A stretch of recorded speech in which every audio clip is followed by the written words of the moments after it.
Hello and welcome to Ula Tea Leaf Readings. My name is Lenore and tonight I'm going to be reading your tea leaves. This is a horoscope for Libra. If Libra is your solar, lunar, ascendant / rising sign, then this is a message for you.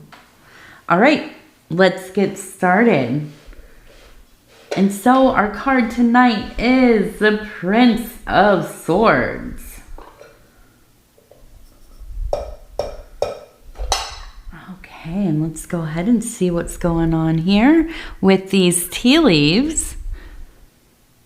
And if you have not subscribed tonight, ever, I guess. If you've never subscribed to this channel, please think about doing that. You can hit the little bell. It'll let you know when the next readings are coming out. It is free to subscribe. Okay, let's see what we got. Okay. I love this already. I'm looking. It looks like we have a vulture sitting on a nest. Oh, goodness. I love vultures so much. We have turkey vultures up here where I live. We have another one it looks like right over here as well. Now, the vulture, you might think, ugh, they like eat dead things, right? They're scavengers. But no, they're beautiful. They are gorgeous. They when you see them, they're quite striking. They really are. And the thing that I pick up when I see a vulture in the symbols is a sense of being a survivor, right? Surviving against all odds, making it work, figuring it out. Never, ever giving up, right? You might feel like you want to give up. You might feel like I can't even take one more step. This is all too much. I quit, I quit this thing. I quit whatever it is. And yet you maybe have to take a little break, gather yourself, get a little recharge.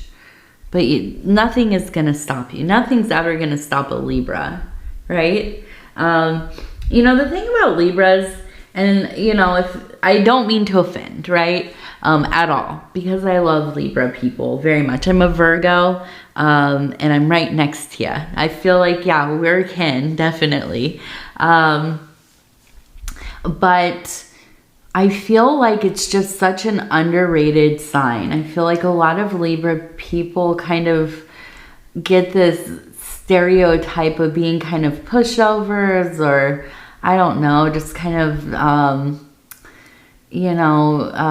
what's the word? Not bland, but just, I don't know, like there's not any kind of fight in you, right? You just kind of exist in your own way, and you don't make waves and whatever.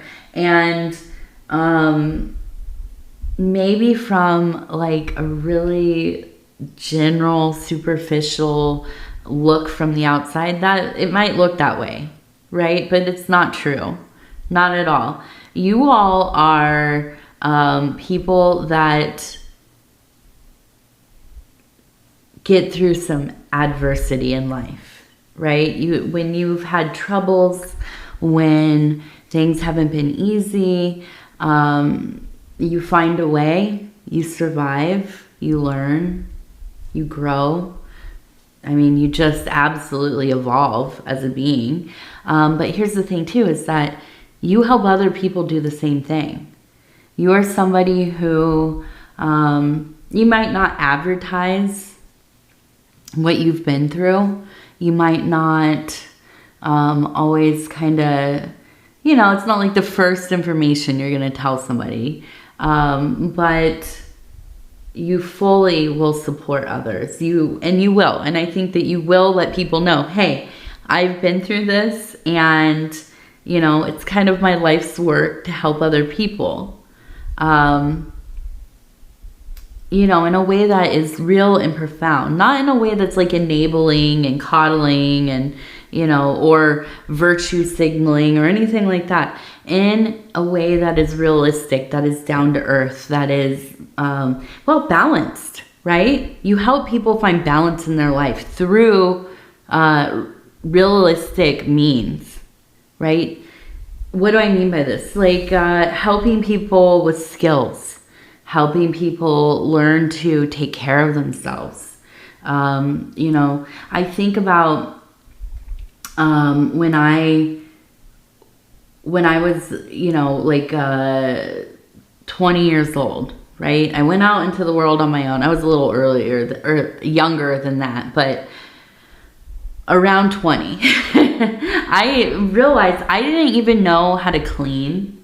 I had no idea how to write a check. I didn't know how, you know, nobody taught me these things.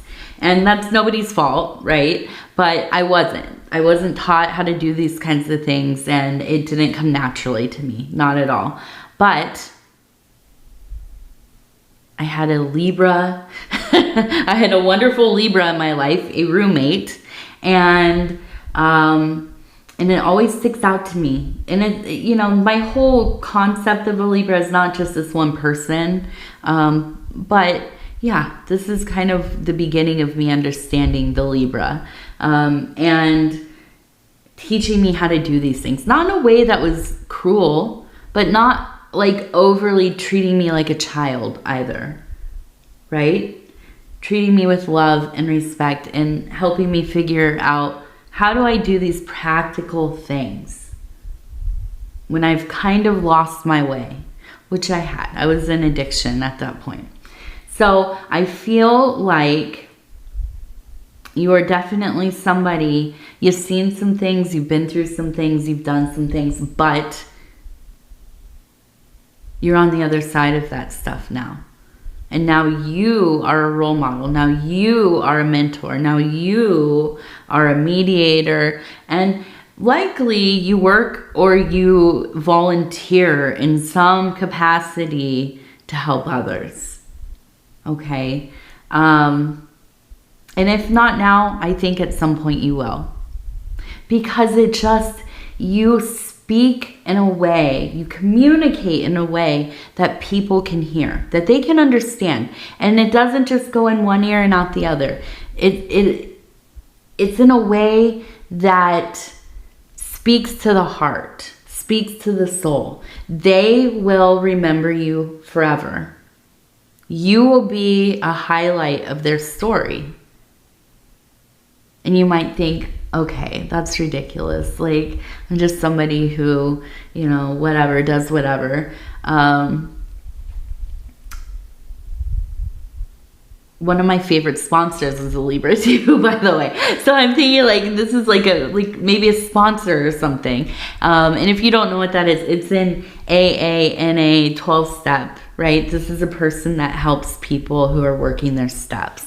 Kind of like a mentor, kind of.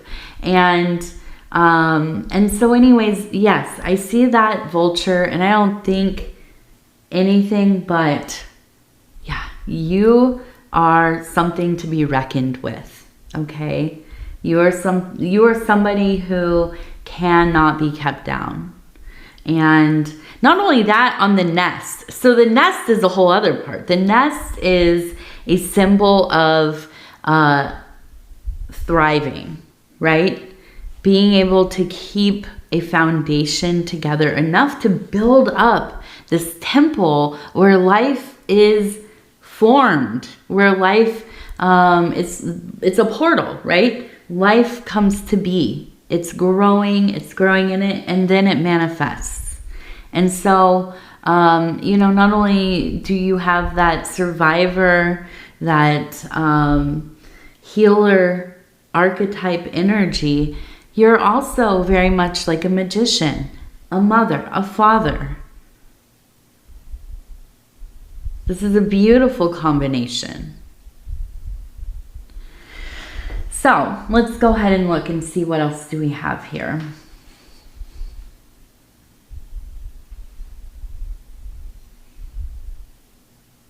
Okay, so we have the eye right here.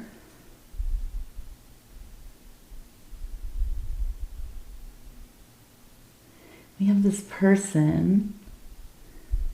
We have a person here. You can see the legs, the body, the head, the arm reaching out.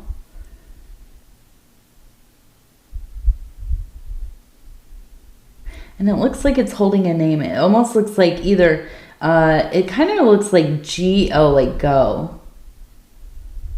Go.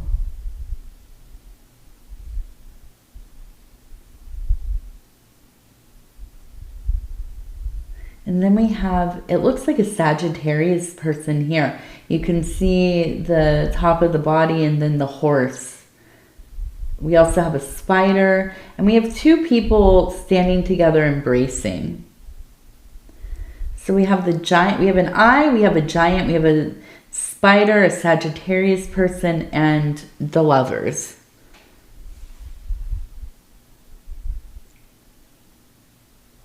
So I almost feel like maybe your mother, grandmother, Sagittarius.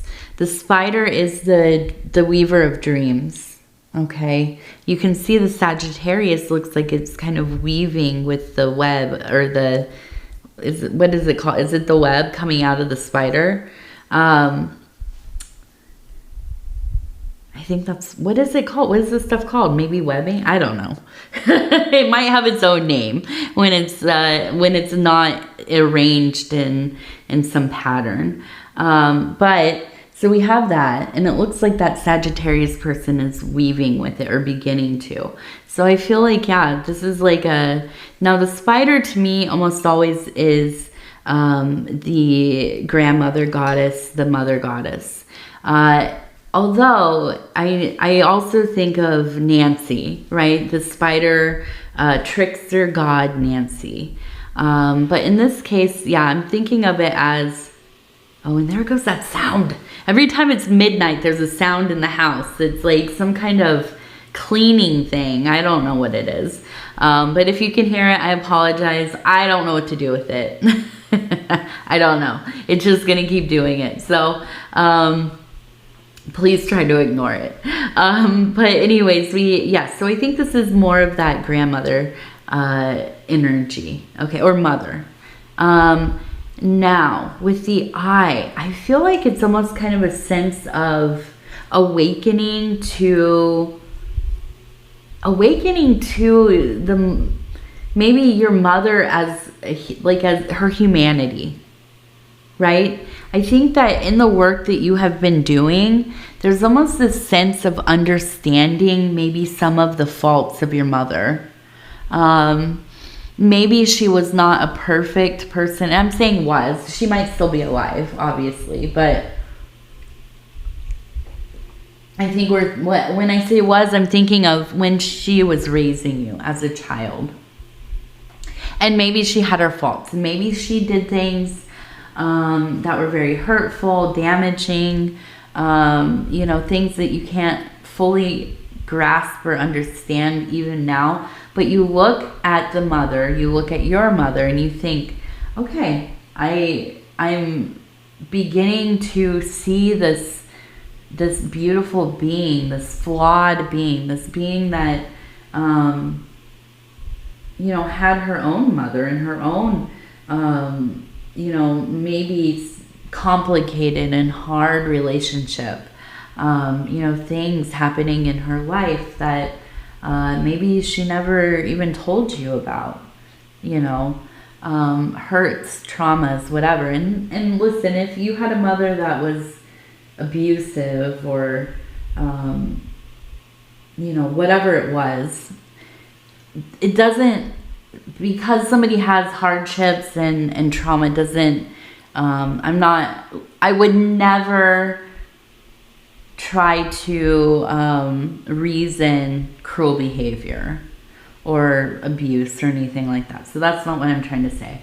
But, even when we have somebody who treats us in a way that they could have done better, or you know, maybe it was to the level of neglect, abuse, or emotional, being emotionally unavailable, or you know, for some reason I'm thinking like choosing their relationships over you, right? This is a common thing that comes up for a lot of people, having their parents, not just a mother, father as well, choosing their romantic relationships over the children.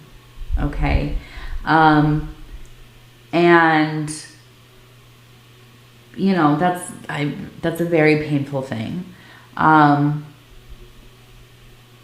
I think that this is just a time in your life, for one reason or another, there's an openness. It's like a window has been opened in your heart and mind.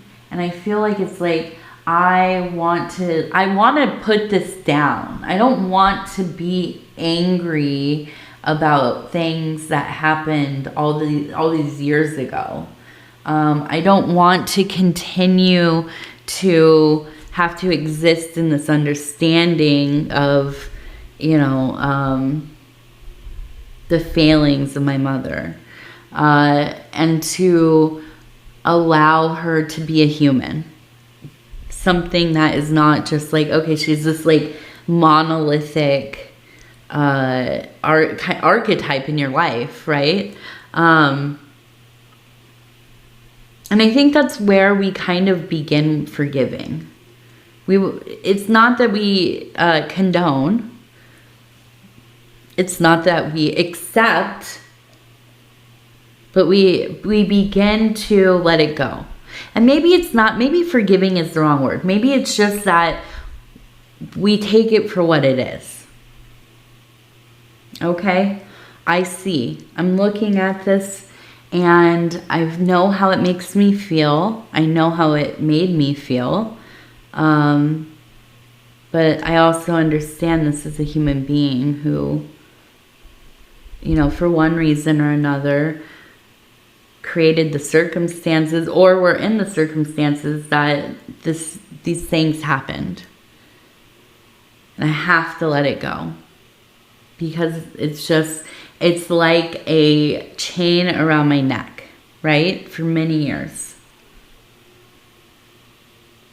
It's not easy. Even me saying this right now, it makes me sigh. I mean, it is difficult work. Because we hold on. We hold on to that pain. We hold on to that resentment. And it's hard. It's hard to let it go.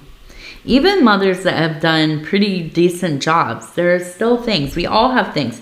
And listen, even us as mothers or fathers or caregivers or, you know, family members, friends, we all will have our times where we fail, right? Where we do the wrong thing. We make the wrong choice. You know, and I can only hope that when I do this, it's at some point, you know, my daughter, I have a daughter, that she'll look at me, you know, when she's like 40, she'll look at me and she'll say, yeah, my mom made a lot of mistakes. My mom made a ton of mistakes, didn't she? But she's a human being, right? I'm gonna try to accept that. And I think also, you know, coming to these moments that are, it's hard. But coming to these moments of,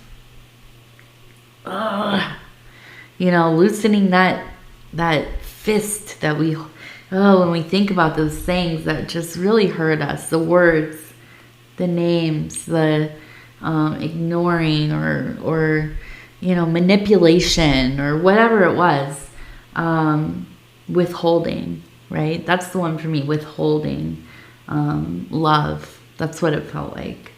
But when we can look at this stuff as being something that is not, you know, I think sometimes we look at it and it feels like a monster, right? Like in the dark, when it just seems so big and so, we can't get away from it.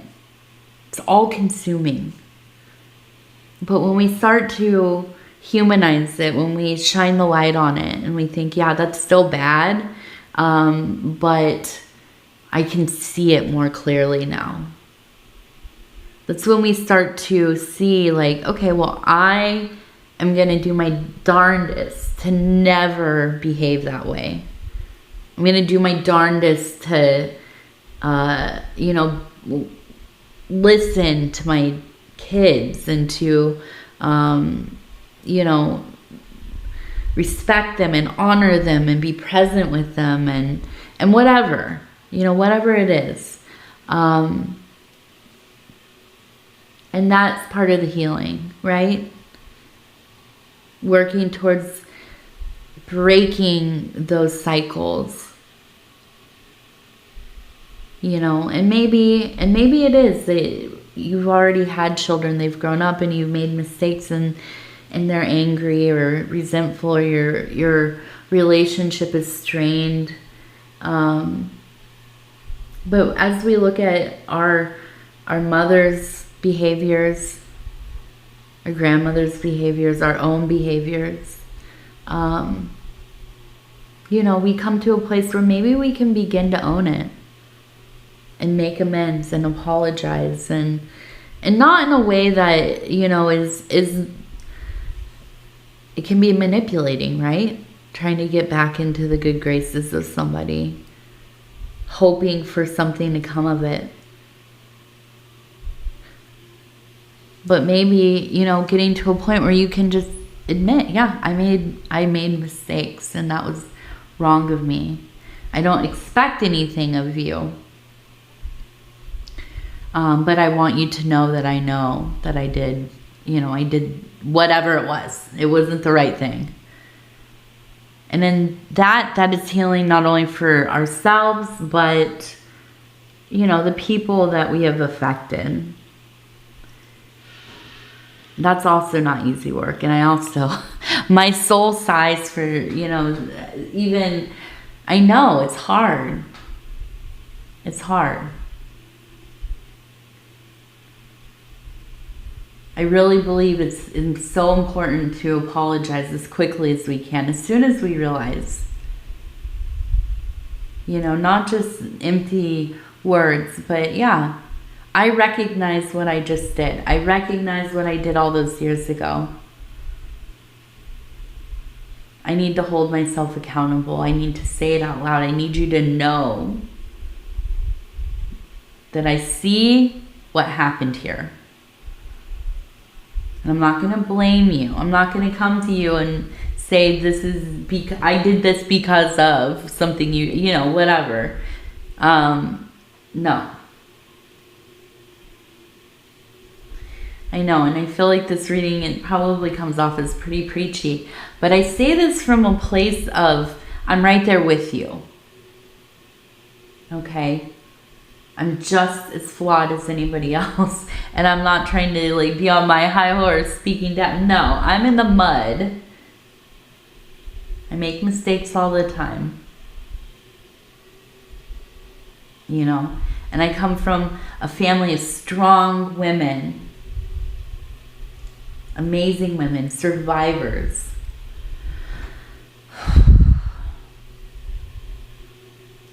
But not always behaving well, right? Not always choosing good mates. Not always doing right by their families or kids. Doesn't make them any less of a person. No, not at all. But it's the reality of things. So, I hear ya, and I'm here with you. Don't think that I'm trying to preach to you, but I'm just, I look at this and I think we all have a story, right? We all have something similar in some way. It takes a lot of bravery to be able to really look at it, though, right? Let alone begin to do something about it. So, I applaud you, and I embrace you, and I love you. No matter what it is, no matter what it looks like, that holds true. Now, we have the Giant, okay? And we have the Lovers over here. So I feel like, yeah, you're moving into this place of like, self-love. I feel like it's like reclaiming your relationship with yourself. Maybe for the first time since you were a child. Maybe for the first time ever. I think that you must have this belovedness, this self-respect, this closeness with your own being. Because when we begin to go down that path, that's when it spills out to other people. And that's why we can do the work, like looking at our family members and think, I love you despite whatever has gone on.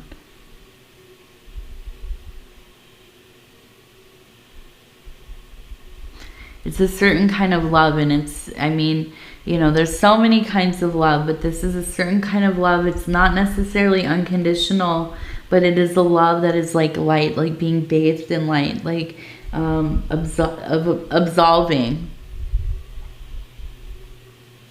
Again, not to say that you forget or you forgive or you say it was okay what you did or what I did or whatever. But there is a sense of absolving the pain that you carry. Not their actions, but the pain that is carried. The shame, the guilt.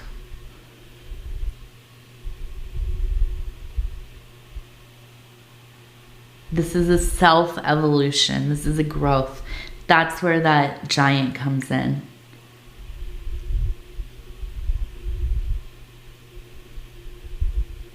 Growing into, something profound.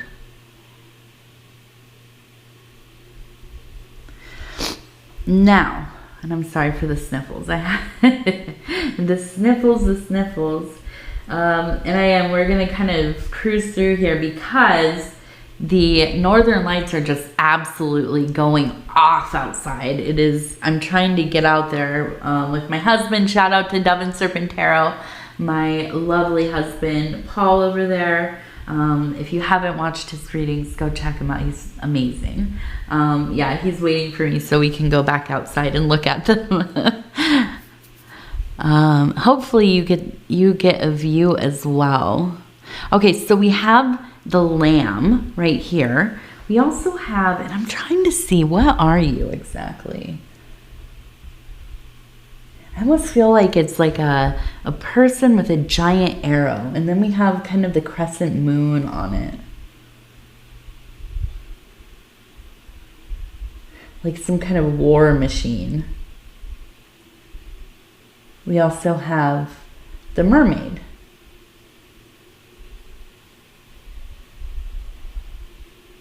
And this one looks like K-O. And then we have a heart. Okay, so I feel like this is a sense of just finding people. Now we have the Lamb. So this is peace to me. Being able to rest. Rest your heart, rest your soul. Let your body follow. Just rest in the ease. This one, it feels like, kind of a warrior for love. Going to war in the name of love. And that's not conflict. It's not fight. Living a life of love. Being a warrior for love. Okay? The great equalizer. Death and love. The great equalizers. And so, I feel like, there's a resolve to finding this peace in your life. And you will do anything to get there. And love is the way that it's going to get you there. finding reasons to be grateful, finding reasons to enjoy, to find passions, desires, to immerse yourself in the things that speak to you, that you know, just kind of overwhelm you with goodness, and in being able to get into a flow, to be taken by something. You know, like when you find something that you just like to do, and you start, and the next thing you know, it's like, you know, 2 hours later, and you think, where did the time go? But you were so immersed in it, beading, or you know, crocheting, or reading a book, or going on a walk, or whatever it is. This is part of that path of love, finding these things for yourself, allowing yourself to get into them, treating yourself, right? Now we also have the mermaid, and to me the mermaid is the explorer of the unconscious, that beautiful sea of concepts, abstracts, inspirations, signs, symbols, and so on. And I feel like you're in there. There's a sense of great creativity, innovation.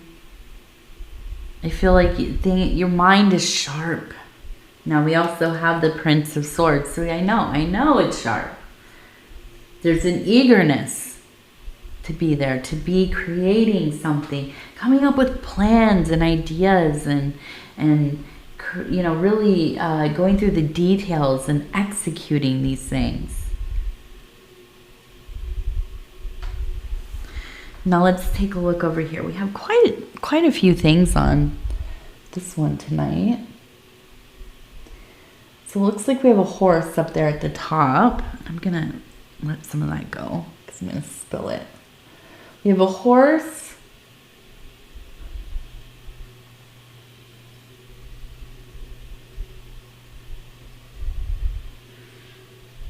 A dog, looks like a mountain, and a person dancing. 2 dogs. So to me, it looks like there's some sense of like going on maybe a trip or retreat, some kind of weekend, or having company or something. But we have the 2 dogs. So 2 loyal, beloved, best friend type of people.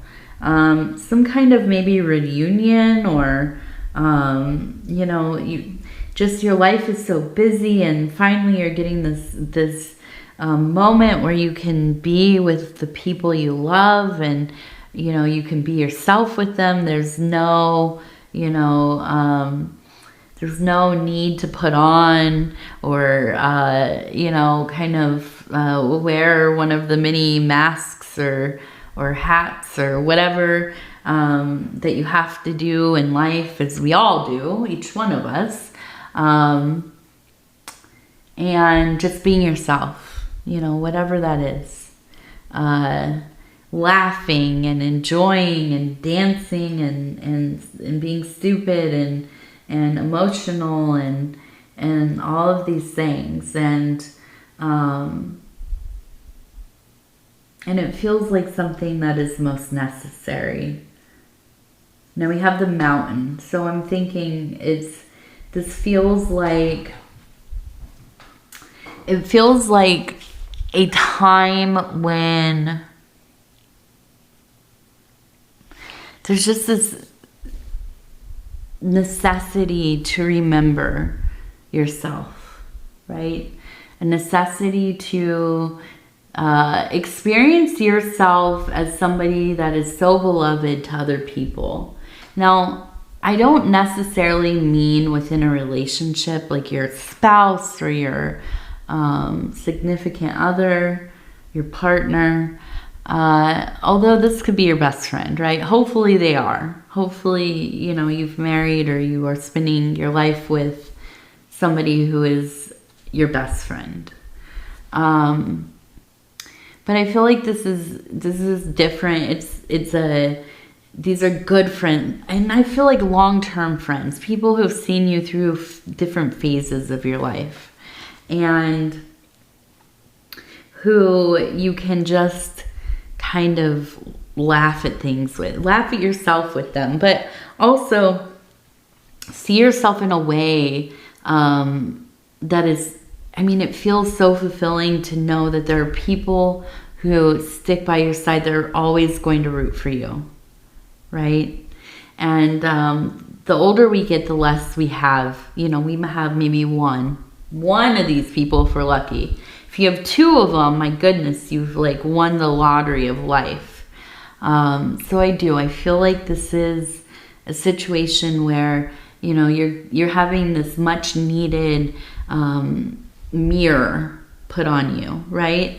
But it is the beloved mirror. It is the mirror of adoration and to be valued and you know, just in your mind. I always think about these kinds of quotes, and there are quite a few of them, but that and every person that you meet in life, if it's brief, if you have just a moment with them, if you've spent, you know, months with them, if you worked with them, if you loved with them, if they were lovers or partners, or maybe they, you know, were, you know, somebody you went to school with, or whatever it was, it doesn't matter. But every single person that you've ever known has a different perception of you. You are a different person to each individual that you've ever interacted with. That is wild. We are so many different things to so many different people. And I find that to be so wonderful. You know, there's eras in my life where I think, oh my goodness, there's like a bunch of people out there that remember me as you know, being like strung out and just this like party girl and whatever, sad and spiraled out. And that, you know, there are times where that stresses me out. But then I think about all the other things that people have encountered me as. And it makes me strive to treat people better. It makes me strive to do better, to evolve as a being.